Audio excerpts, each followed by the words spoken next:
Joseph और Frank दो life long स्क्वैचर्स थे। नहीं, ये एक इंसल्ट नहीं थी। ये टाइटल उन लोगों ने खुद को दिया है जो जंगल में जाकर लेजेंडरी सेस्क्वाच को ढूंढने के लिए बहुत एक्साइटेड रहते हैं।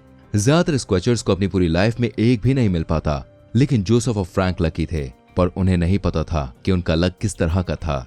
पैसिफिक नॉर्थवेस्ट के जंगलों में एक जर्नी के दौरान फ्रैंक ने देखा कि कुछ दूरी पर कोई चीज चल रही थी। एक बड़ा सा एप जैसा जीव जिसका फर ग्रे था और उसके मूवमेंट इंसानों के जैसे थे। फ्रैंक को लगा कि वो कई सालों तक खोजते रहने के बाद फाइनली बिगफुट को देख पा रहा था। उसे ये नहीं पता था कि उसने एक बहुत बड़ी गलती की है। उसने SCP-1000 को डायरेक्टली देख लिया और इसका रिजल्ट बहुत खराब होने वाला था। फ्रैंक एक्साइटेड था। उसने किसी भी स्क्वैचर के लाइफ गोल को अचीव कर लिया था। उसने जोसेफ के कंधे पर हल्के से मारा और उसे जीव की डायरेक्शन में देखने के लिए कहा। जोसेफ ने फ्रैंक की डायरेक्शन में देखा और कुछ दूरी पर देखता रहा।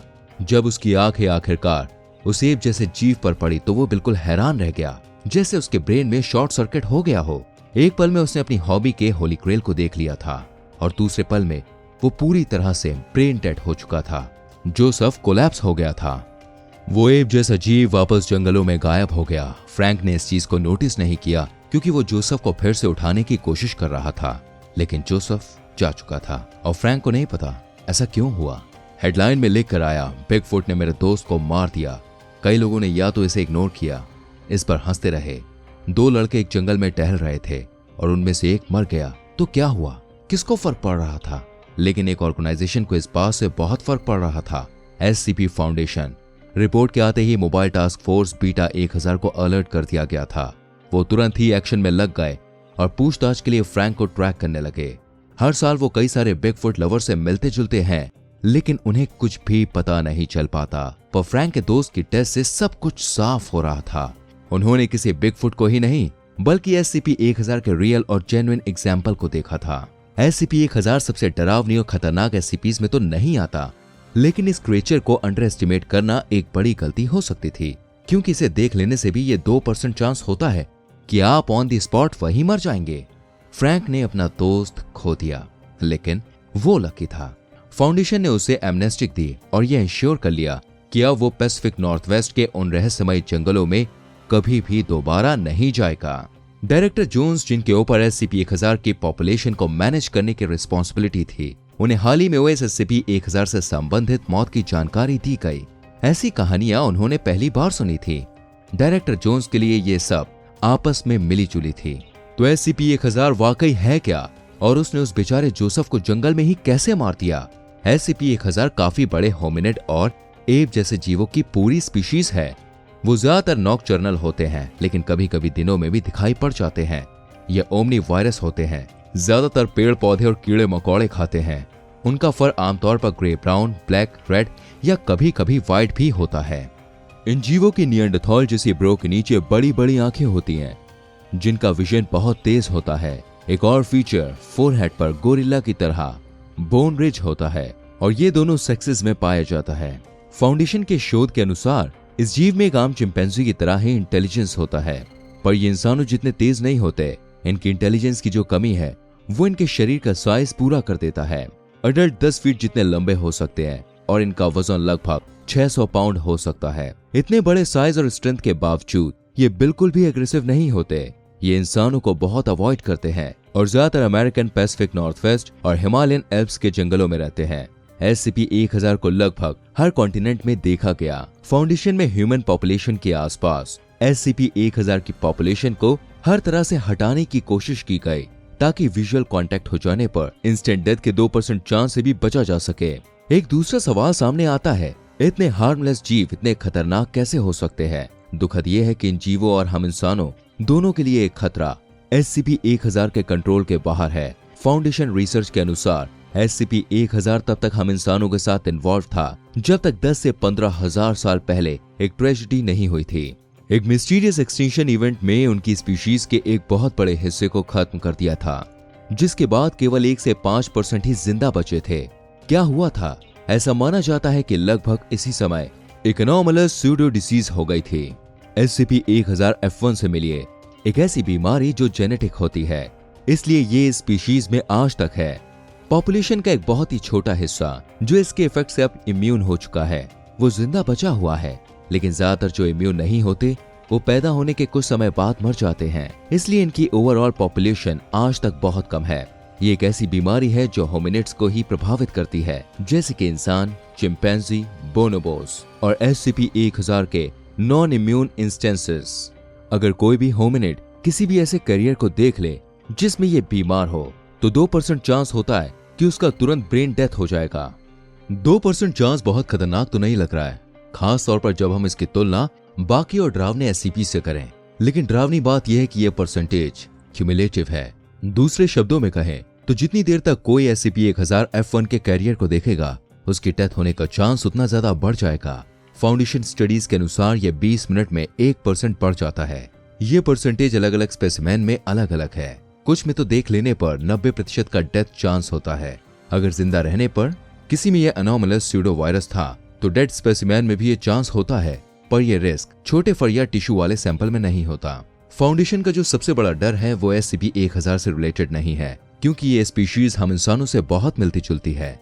डर यह है कि इंसानों में SCP-1000 F1 इंसानों में ट्रांसमिट हो सकता है। अगर इंसान भी इसके कैरियर बन जाए तो ऐसा काफी मुमकिन है, तो इंसानों में भी एक एक्सटिंक्शन इवेंट हो जाए और पूरी दुनिया में कई बिलियन लोगों की ब्रेन डेथ हो जाए। पूरी स्पीशीज का खत्म होना तो मुमकिन नहीं है, लेकिन SCP-1000 की पॉपुलेशन से हमें जिस तरह का एक्सटेंशियल खतरा है वो बहुत ही बड़ा है।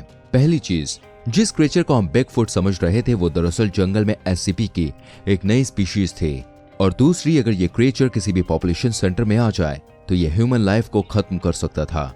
पर अब जो आप सुनने वाले हैं वो एक ऐसा डार्क सीक्रेट है जो सिर्फ उन लोगों को पता है जिनके पास केवल 3 SCP फाउंडेशन क्लियरेंस है। यह SCP-1000 के बारे में सबसे शॉकिंग फैक्ट है। क्या आप तैयार हैं?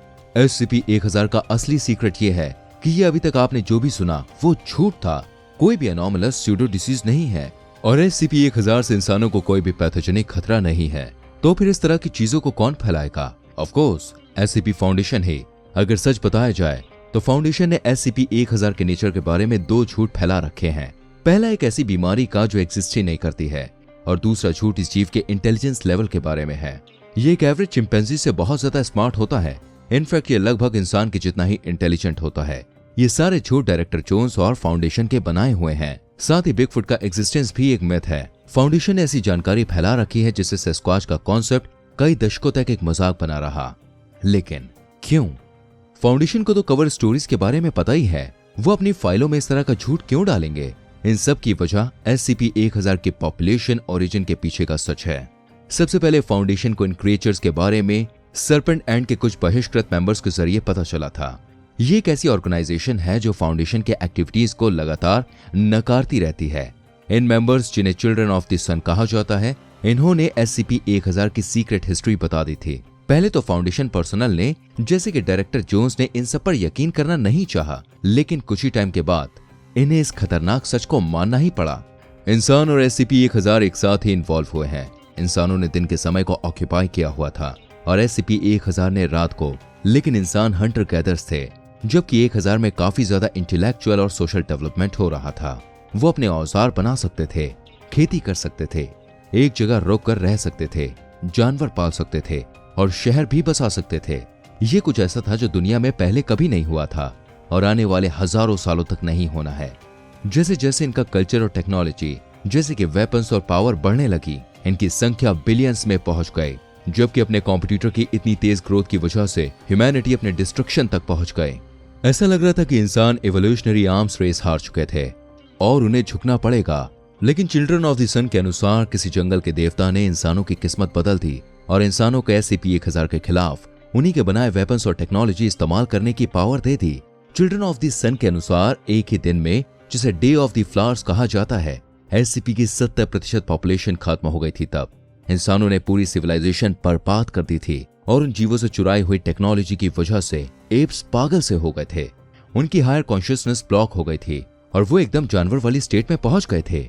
एक बार जब ये मैसेकर हो चुका था और बनाया हुआ सब कुछ बर्बाद किया जा चुका था, तो हम इंसानों ने SCP-1000 के वेपन्स का ही इस्तेमाल करके इस हत्याकांड को अपनी ही मेमोरी से साफ कर दिया। SCP-1000 के एडवांस सिविलाइजेशन को हिस्ट्री से साफ कर दिया गया।